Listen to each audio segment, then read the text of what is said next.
Hello नमस्कार दोस्तों। जैसा कि आप सभी को पता है, कक्षा 12th क्लास 12th के लिए पॉलिटिकल साइंस के डेट शीट आ चुकी है और जिन बच्चों ने तैयारी की है बहुत अच्छी बात है, उनके लिए ऑल द बेस्ट। परंतु कुछ स्टूडेंट्स ऐसे हैं जिन्होंने कहीं ना कहीं अभी भी तैयारी में समझते हैं वो कोई कमी रह गई है। मैं आज आपके लिए एक वीडियो लेकर आ रहा हूँ जिसमें केवल 25 क्वेश्चन है, ओनली 25 क्वेश्चंस। 10 चैप्टर्स में ओनली 25 क्वेश्चंस हैं जो आप करके अच्छे मार्क्स ले सकते हैं। इसमें मैं NCERT की पॉलिटिकल साइंस की बुक, पहली बुक के लिए बात कर रहा हूँ, जिसमें समकालीन विश्व की राजनीति पर बात करेंगे हम। ज्ञान सागर इंस्टीट्यूट आपके लिए ये वीडियो उपलब्ध करा रहा है बॉबी सागर के माध्यम से। ये कॉन्टैक्ट नंबर आप ध्यान रख सकते हैं 8587818235। अब हम अपने पहले प्रश्न की बात शुरू करते हैं। इसमें क्वेश्चन नंबर 1 जो पहले चैप्टर से है, जो आना ही आना है, वेरी इंपॉर्टेंट क्वेश्चन है। शीत युद्ध से क्या अभिप्राय है तथा इसके घटनाक्रम का वर्णन करें। क्वेश्चन नंबर 1, ये शीत युद्ध मैं उसी की बात कर रहा हूँ जिसमें USA और USSR ने किया था। वेरी इंपॉर्टेंट क्वेश्चन जो CBSE के कोई भी पेपर ले लीजिए हमेशा आता ही आता है, इस बार आने के पूरे चांसेस हैं। Question number 1। क्वेश्चन नंबर 2 है, गुटनिरपेक्षता नीति क्या है? क्या यह नीति अलगाववाद की नीति है? गुटनिरपेक्षता नीति यानी कि सैन्य गुटों से दूरी। ये वेरी इंपॉर्टेंट क्वेश्चन है जो आने के पूरे चांसेस हैं। इसी के साथ क्वेश्चन नंबर 3 देखते हैं। महाशक्तियाँ छोटे देशों से संबंध क्यों रखती हैं या क्यों रखती थी?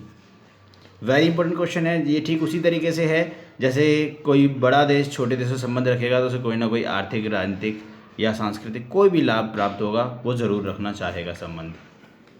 क्वेश्चन नंबर 4 है, सोवियत संघ के विघटन के क्या कारण थे? क्या यह परिणाम हुए तथा इसके क्या परिणाम हुए विघटन के?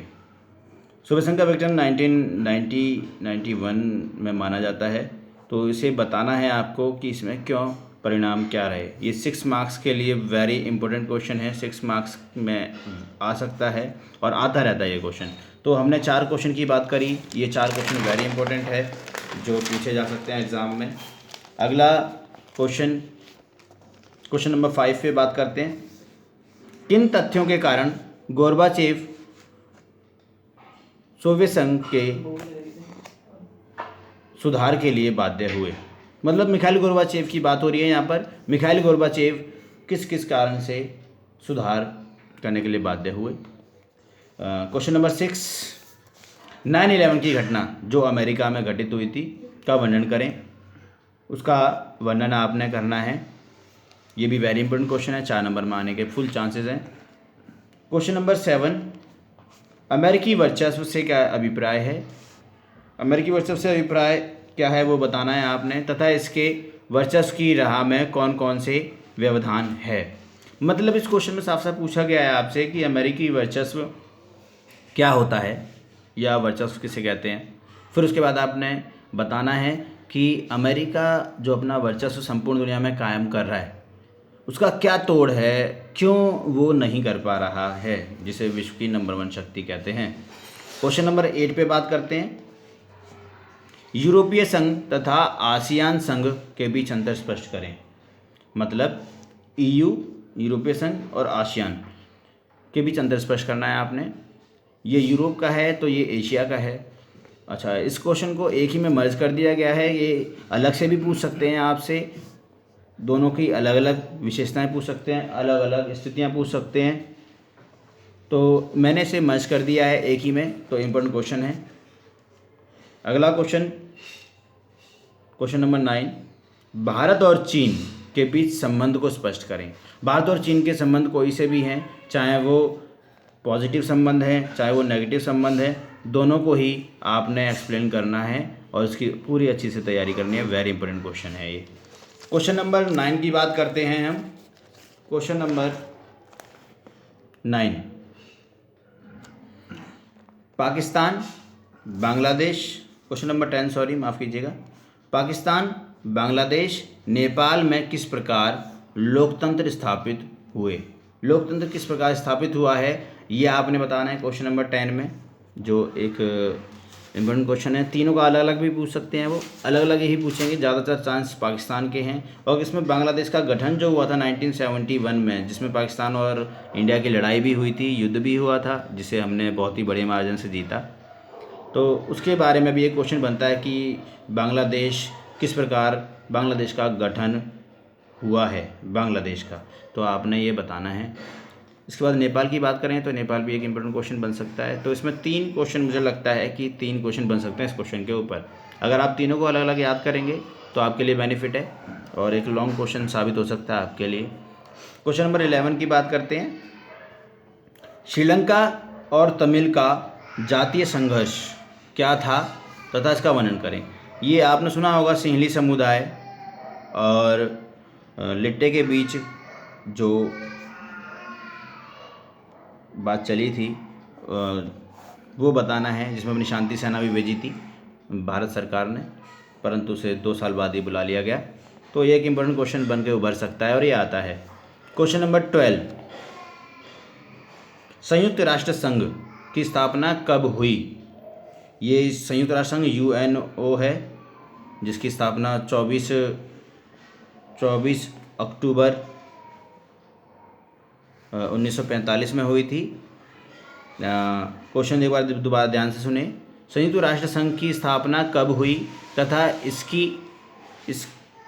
इसका मुख्य उद्देश्य क्या था तथा इसके प्रमुख 6 अंगों का वर्णन करें। इसके जो 6 अंग हैं वो पूछ सकता है, अलग अलग में भी आ सकता है, ये एक में भी आ सकता है। तो ये NCERT बुक से कलेक्शन किया गया है और CBSE की डेट शीट आ चुकी है। तो 3 अप्रैल को आपका एग्ज़ाम भी है, तो उसमें ये क्वेश्चन आ सकता है 3 अप्रैल 2017 को। तो बहुत कम समय है आपके लिए, बहुत कम समय में आप ज़्यादा क्वेश्चन ना करके आप इन 25 क्वेश्चन पे ध्यान रखेंगे तो आप बहुत आसानी से 60 से 70% नंबर ले सकते हैं।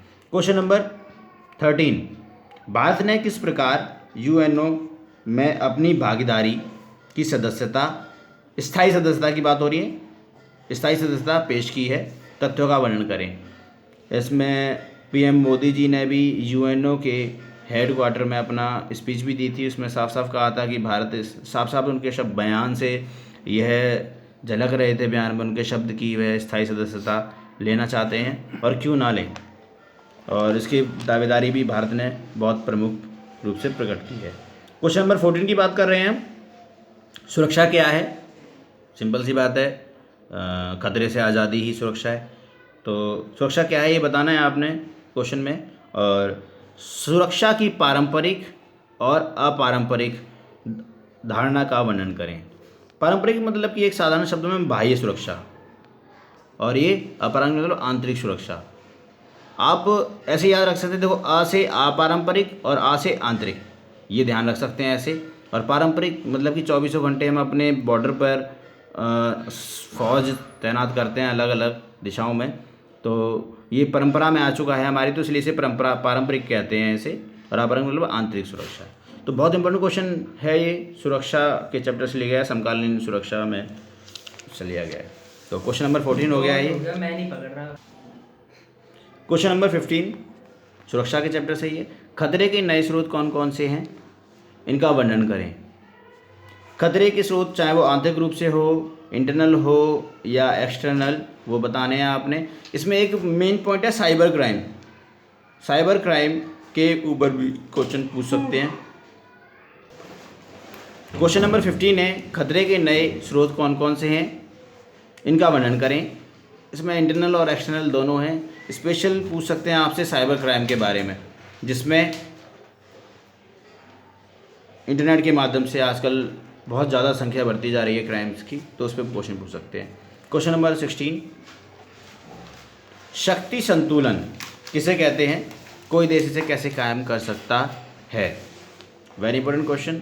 अगर ये तराजू है तो दोनों तराजू में कैसे बराबर रहेंगे तराजू, तो ये एक तरीके से ये देश है, तो दोनों देश में किस प्रकार से शक्ति संतुलन स्थापित होगा वो बताना है आपने। बहुत important question. Question number 17, Bharat की सुरक्षा रणनीतियों का वर्णन करें। इंडिया ने आज़ादी के पश्चात सन 1947 के बाद जो भी रणनीतियाँ अपनाई हैं वो आपने इस क्वेश्चन में बतानी है, कैसे हम अपनी सुरक्षा कर रहे हैं और करते रहेंगे, क्योंकि भारत सरकार का है, किसी भी सरकार का सबसे पहला उद्देश्य है उसके नागरिकों की सुरक्षा देना ही है, तो वो बताना है इस क्वेश्चन में। क्वेश्चन नंबर 18, सहयोग मूलक सुरक्षा किसे कहते हैं, यह है क्यों आवश्यक है। वेरी इंपॉर्टेंट क्वेश्चन, सहयोग मूलक सुरक्षा, जिसमें एक दूसरे का सहयोग करके सुरक्षा करते हैं। क्वेश्चन नंबर 19, साझी संपदा परंतु जिम्मेदारी अलग अलग से क्या अभिप्राय है, यह किस प्रकार पर्यावरण को दूषित कर रहा है, ये भी बताना है। साफ सिंपल सी बात है, अगर आप अपनी जिम्मेदारी को नहीं निभाओगे तो कहीं ना कहीं कर्तव्य का पालन नहीं करोगे तो नुकसान तो होगा ही। तो क्वेश्चन नंबर 19 में साझी संपदा पूछा गया है, वेरी इंपॉर्टेंट क्वेश्चन है, 4 नंबर में और 6 नंबर में भी आ सकता है। क्वेश्चन नंबर 20 की बात कर रहे हैं, ये प्रथम बुक की बात कर रहे हैं, फर्स्ट बुक के 25 क्वेश्चन लेके आया हूँ मैं आपके लिए। विकास की दौड़ से पर्यावरण किस प्रकार दूषित हो रहा है। जी हाँ, ये बिल्कुल सत्य कथन है। अगर हम विकास की दौड़ में भागते जा रहे हैं परंतु पर्यावरण को दूषित करते जा रहे हैं, ये क्वेश्चन पूछ सकते हैं। अगला क्वेश्चन लास्ट चैप्टर से है, वैश्वीकरण से क्या अभिप्राय है तथा इसके विभिन्न आयामों का वर्णन करें। Very very important question. वैश्वीकरण को हम दूसरे नाम से भी जानते हैं, जिसका नाम है भूमंडलीयकरण। वेरी इंपॉर्टेंट है, हर साल पूछा जाता है 4 से 6 नंबर में। इस पे एक ग्राफ भी आ सकता है, सॉरी इस माफ़ कीजिएगा, इस पे एक पैराग्राफ भी आ सकता है। पैराग्राफ में से क्वेश्चन नोट करके आपको देने होंगे, वो भी आ सकता है। 21 फर्स्ट क्वेश्चन था वैश्वीकरण, और उसके आयाम मतलब प्रकार, आयाम मतलब प्रकार, आपने इसके प्रकार बताने हैं। ओके, क्वेश्चन नंबर 22 22वां क्वेश्चन है, वैश्वीकरण ने भारत को और भारत ने वैश्वीकरण को किस प्रकार प्रभावित किया है, किसका प्रभावित किया है आपने बताना है वैश्वीकरण ने।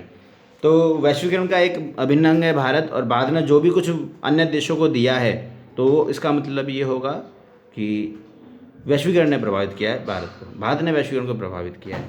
अगर ये पूरा विश्व है तो ये भारत ने जिस भी देश को किसी भी रूप से, कुछ भी पर्यटन रूप से या फिर व्यापार के माध्यम से या भाषा के माध्यम से, XYZ वेशभूषा के माध्यम से, खान पान के माध्यम से कुछ भी पूरी दुनिया को दिया है, तो वो भारत का प्रभाव होगा अन्य दुनिया पर, और अन्य दुनिया से जो भारत ने गेन किया है वो प्रभाव होगा वैश्वीकरण का भारत पर। वेरी इंपॉर्टेंट क्वेश्चन, पूछा भी गया है ये। क्वेश्चन नंबर 23 जो जिस पे विचार करने वाली बात है, आज हम ये चैप्टर पे पढ़ेंगे तो ये वाकई सच्चाई है कि वैश्वीकरण के सकारात्मक और नकारात्मक तथ्यों का वर्णन करें। मतलब कि वैश्वीकरण के नकारात्मक तथ्य कौन कौन से हैं वो बताने हैं आपने। उस पर वाकई में ही सोच विचार करना होगा हमारी सरकार को और हमें, तथा इससे कैसे सुधार करें, वैश्वीकरण के कैसे सुधार करें। अर्थात वैश्वीकरण उस भरी बंदूक के समान है, अगर हमें इसका यूज़ करना आया तो हम अपनी सुरक्षा कर सकते हैं, अगर इसका यूज़ नहीं कर पाए तो ये हमारे लिए खतरा भी साबित हो सकती है। आइए चलते हैं क्वेश्चन नंबर 24 की तरफ। क्वेश्चन नंबर 24, वर्तमान राजनीति की कौन कौन सी समस्याएं हैं। वेरी इंपॉर्टेंट क्वेश्चन जो पूछा जाता है। क्वेश्चन एक सामान्य क्वेश्चन, आपकी विचारों को जानने के लिए आपकी अभिव्यक्ति किस प्रकार की है, ये क्वेश्चन पूछा जाएगा आपसे। वर्तमान राजनीति की कौन कौन सी समस्याएं हैं तथा इनका निपटान किस प्रकार से किया जा सकता है। Very important question, general question है। आप इसे अपने इसमें कोई भी चैप्टर की नॉलेज आप लिख सकते हैं, लेकिन आपको अपने आंसर को इस प्रकार परोसना होगा अपनी आंसर शीट पे कि टीचर उसे पढ़े तो आपके उस टीचर के हाथ से नंबर फिसलें आपके लिए। क्वेश्चन नंबर 25 अंतिम क्वेश्चन है पहली बुक का, जो मैंने इसमें लिया है। निम्नलिखित की परिभाषा दी जो एक एक नंबर में वेरी इंपॉर्टेंट है, 1 1 मार्क्स की पूछ सकते हैं, 5 क्वेश्चन आते हैं। 1 मार्क्स के। क्यूबा मिसाइल संकट, ये लॉन्ग में भी आ सकता है फ्रेंड्स, और एक शॉर्ट क्वेश्चन में भी आ सकता है, लॉन्ग में आने के चांसेस ज़्यादा हैं। शॉक थेरेपी किसे कहते हैं और वर्चस्व क्या है, खुले द्वार की नीति क्या है, ये कब अपनाई गई, निशस्त्रीकरण किसे कहते हैं, आपने ये बताना है। तो इस प्रकार क्वेश्चन 25 फर्स्ट बुक से लेके आया हूँ मैं आपके लिए। अगर आपको किसी भी प्रश्न में डाउट है तो आप मैं कमेंट करके आप पूछ सकते हैं मेरे से। मैं अपनी नेक्स्ट वीडियो लेकर आऊँगा, उसमें है मैं नेक्स्ट वीडियो में सेकंड बुक पर बनाऊँगा और सेकंड बुक के भी 25 क्वेश्चन बताऊँगा। इस प्रकार से आपके 50 क्वेश्चन में पूरा सिलेबस फिनिश हो जाएगा और ये 50 क्वेश्चन आपके लिए कम से कम नहीं तो 70% का काम करेंगे ही करेंगे। तो आप मेरे चैनल को सब्सक्राइब करें, जितना हो सके उतना फॉरवर्ड करें, अपने फ्रेंड्स की हेल्प करें। ये 25 क्वेश्चन फर्स्ट बुक के लिए बहुत बहुत इंपॉर्टेंट है। आप चाहें तो लास्ट ईयर के सारे एग्ज़ाम पेपर उठाकर देख लीजिए, ये क्वेश्चन बार बार पूछे जाते हैं और ये 25 क्वेश्चन आपके लिए बहुत ही महत्वपूर्ण है। All the best for your exam. 3 अप्रैल को आपका पॉलिटिकल साइंस का पेपर है CBSE का, तो आप ये प्रश्न ज़रूर पढ़ कर जाएँ। इसके उत्तर भी मैं धीरे धीरे अपलोड कर दूँगा, आप देखते रहें। ओके, धन्यवाद, बाय बाय।